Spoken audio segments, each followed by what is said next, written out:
This Family Life News podcast is made possible by the support of listeners like you. Next on the 5 o'clock report. They want to make a deal. We've had very good talks over the last 24 hours. Most of the cases that we see are once people are in the hospital because they are very sick. This is CNN. Now, let's go to the newsroom.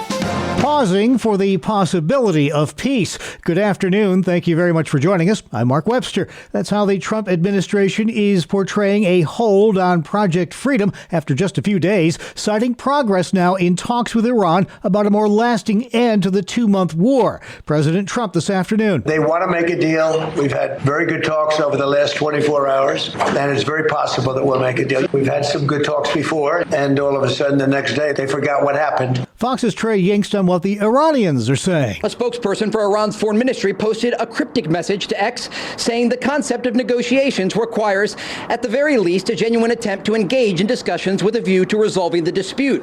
It needs good faith. Despite peace overtures by both sides, an Iranian tanker today tried to breach the U.S. naval blockade of their ports in the Strait of Hormuz, drawing warnings and then disabling fire from the Gatling gun of a carrier-based F-18 fighter jet. Trump says if this latest attempt to reach a peace deal falls apart, the U.S. will have to, quote, take things a big step further. He did not elaborate on that.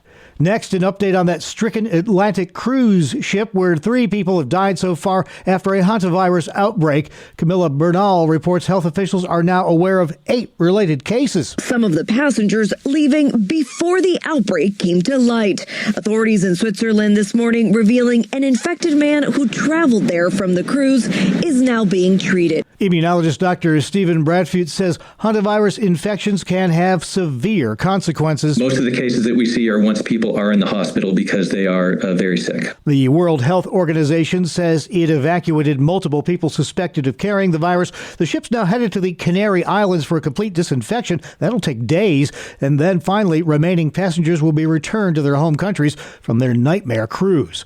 Commerce Secretary Harold Lutnick testifying behind closed doors today before the House Oversight Committee looking into the Jeffrey Epstein investigation. Lutnick had said he stopped talking to Epstein in 2005, but during Senate testimony in February, Lutnick admitted he visited Epstein's private island with his family in 2012. Lutnick says he has nothing to hide and appeared voluntarily today to, quote, set the record straight. FBI Director Kash Patel criticizing the Arizona sheriff in charge of the Nancy Guthrie investigation. Patel telling Sean Hannity that the Bureau offered help immediately, but was excluded from things for 4 days. It's a state and local law enforcement matter. What we, the FBI, do is say, hey, we're here to help. What do you need? What can we do?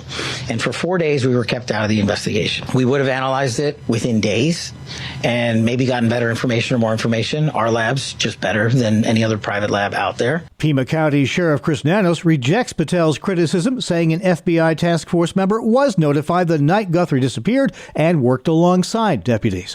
Secretary of State Marco Rubio says his upcoming visit with Pope Leo this week isn't meant to fix things between the pontiff and the president. Speaking to reporters yesterday, Rubio insisted his upcoming trip was planned before the recent back and forth between Leo and President Trump. Rubio says he plans to talk to the Pope about getting humanitarian aid into Cuba through the church, among other topics. Well, he helped create the 24-hour news cycle. This is CNN.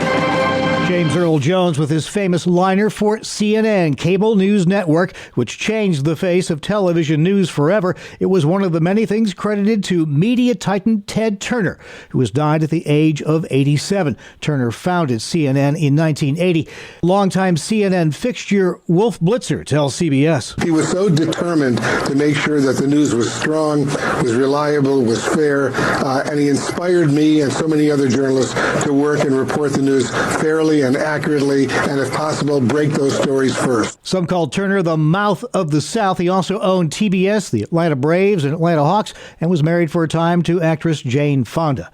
Well, before you crab too much about our cool, damp spring weather, consider poor Colorado. Parts of Colorado were hit by a spring snowstorm that's left dangerous travel conditions, power outages, and tree damage. Some areas got 20 inches of snow. CBS's Cammie McCormick. No snow in our forecast, though there is a frost advisory tonight tonight for some parts of northern Pennsylvania. Kevin Williams forecast just ahead.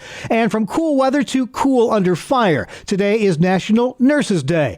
Kate Fuller with Care First New York says these vital first responders are on the front lines delivering health care in an often grueling environment. So we know that, being a nurse, it requires a lot of technical skill, right? They're highly trained. They're really the backbone of the medical care that you receive. Fuller tells WENY her organization is dependent on nurses for their hospice care. The core of our team is made up of nurses, LPNs, RNs, and number one, we just want to make sure that we show our appreciation to them today. They do amazing work, so we just want them to know how appreciated they are. Care First New York cares for 100 hospice patients across a 2,100 square mile area of the Twin Tiers. Today in America, there are approximately 4.5 million nurses providing urgent care to patients in need.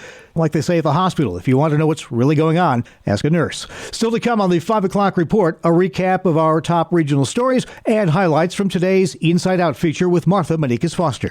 Now checking the stories making news where you live across New York and Pennsylvania. A bill to end state funding for so-called gender transitioning of minors just passed a Senate committee in Pennsylvania today. We get the story from Family Life's Sarah Harnish. Yeah, Mark, this bill is a huge deal and would align state policies with federal policies, ending state-funded medical reimbursements for sex changes for those under the age of 18. State Senator Chris Gebhardt on the committee floor hours ago. Sex rejecting procedures such as surgical or pharmaceutical interventions are not life-saving care. No reputable evidence exists to demonstrate that prescribing puberty blockers or surgeries is linked with suicide prevention. Senate Bill 1321 would require the state to withhold Medicaid and CHIP funding for any procedure that conflicts with federal standards. The bill now moves to the full state Senate for consideration. Sarah Harnish, Family Life News. Thank you very much, Sarah. Farmers are still feeling the sting of last week's freeze in Pennsylvania. It's tough. I mean, a lot of times there's just nothing you can do about it.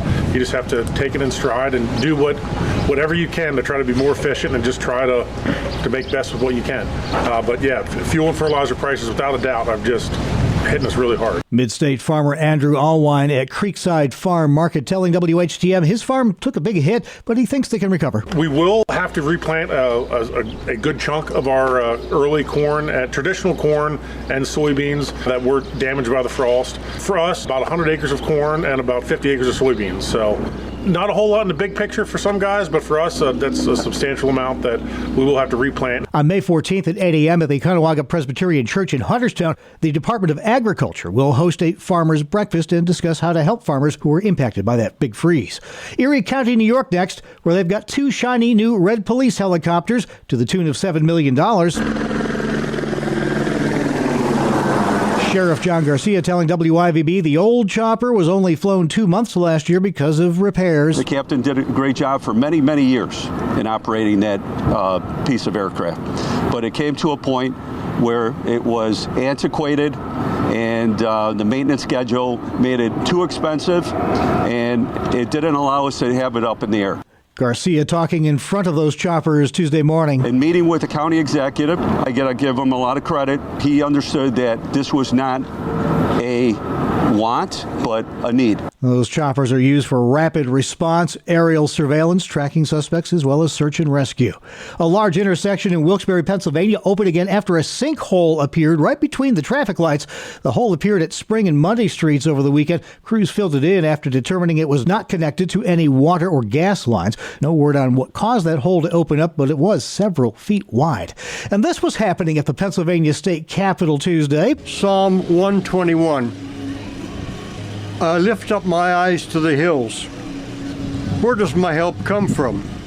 My help comes from the Lord, the maker of heaven and earth. It was the blessing of the balers, an annual tradition where farmers gather in Harrisburg to bless their equipment. Representative Bud Cook hosting the event with a 12-foot baler on hand tells the story of how it all began 4 years ago. There was a farmer back in the district that was trying to bale hay, and anybody that's ever run a farm and tried to make a baler work, he could not get his baler to work that day. In the meantime, a local minister had gotten lost and was waiting there for direction directions on how to get back to the main road.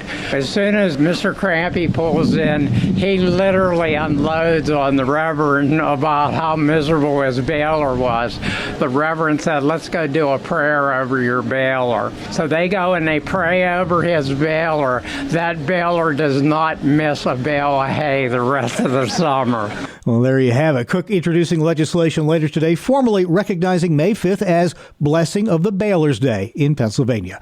Up next, highlights from today's edition of Inside Out with Martha Manikas Foster. Her guest today, Christian author Melissa Houston, talking about what singles need most in their relationship with their married friends. Melissa, I really want to know from your perspective, what do single people need from their married friends? One of the things you say is being single doesn't equal being unhappy, and that's pretty foundational. How can knowing this guide married people as they develop or deepen relationships with single people? Yeah, I was single well into my mid-30s and beyond. And in the article, I mentioned always being able to tell when I thought someone assumed that I went home every night and cried myself to sleep. Right. And that was not true. But I think that it's easy, particularly within the church, just because of how we rightfully elevate marriage. But I think it's easy to assume that single people are lonely and lacking joy and contentment. And while, of course, certainly that can be true, I think that's an assumption that can actually be even more isolating and perhaps detrimental for single people to hear, because I think it perpetuates this sort of narrative that singleness equals lack, which we know from many parts of Scripture that just simply isn't true, right? I mean, absolutely. Like the Psalms tell us we lack no good thing with Christ as our shepherd, right? And Paul speaks of singleness as a gift and a calling, and God certainly wouldn't ordain that if it meant that a person would forever be lacking. Right. And so I think just, remembering that singleness, just as much as marriage, is a reflection of God's goodness toward us. Mm-hmm. So it's good for married people to grow so close to some of their single friends that when everyone's together, you are family. Melissa, how do we get to this level of connection? Yeah, for sure. I think married people can sometimes forget what it's like not having someone to help you, to include you, to celebrate you. Someone who's, it's almost, I joke with my husband, I'm like, you're paid to celebrate me. Like, this is your, your... In the job description. Yes, exactly.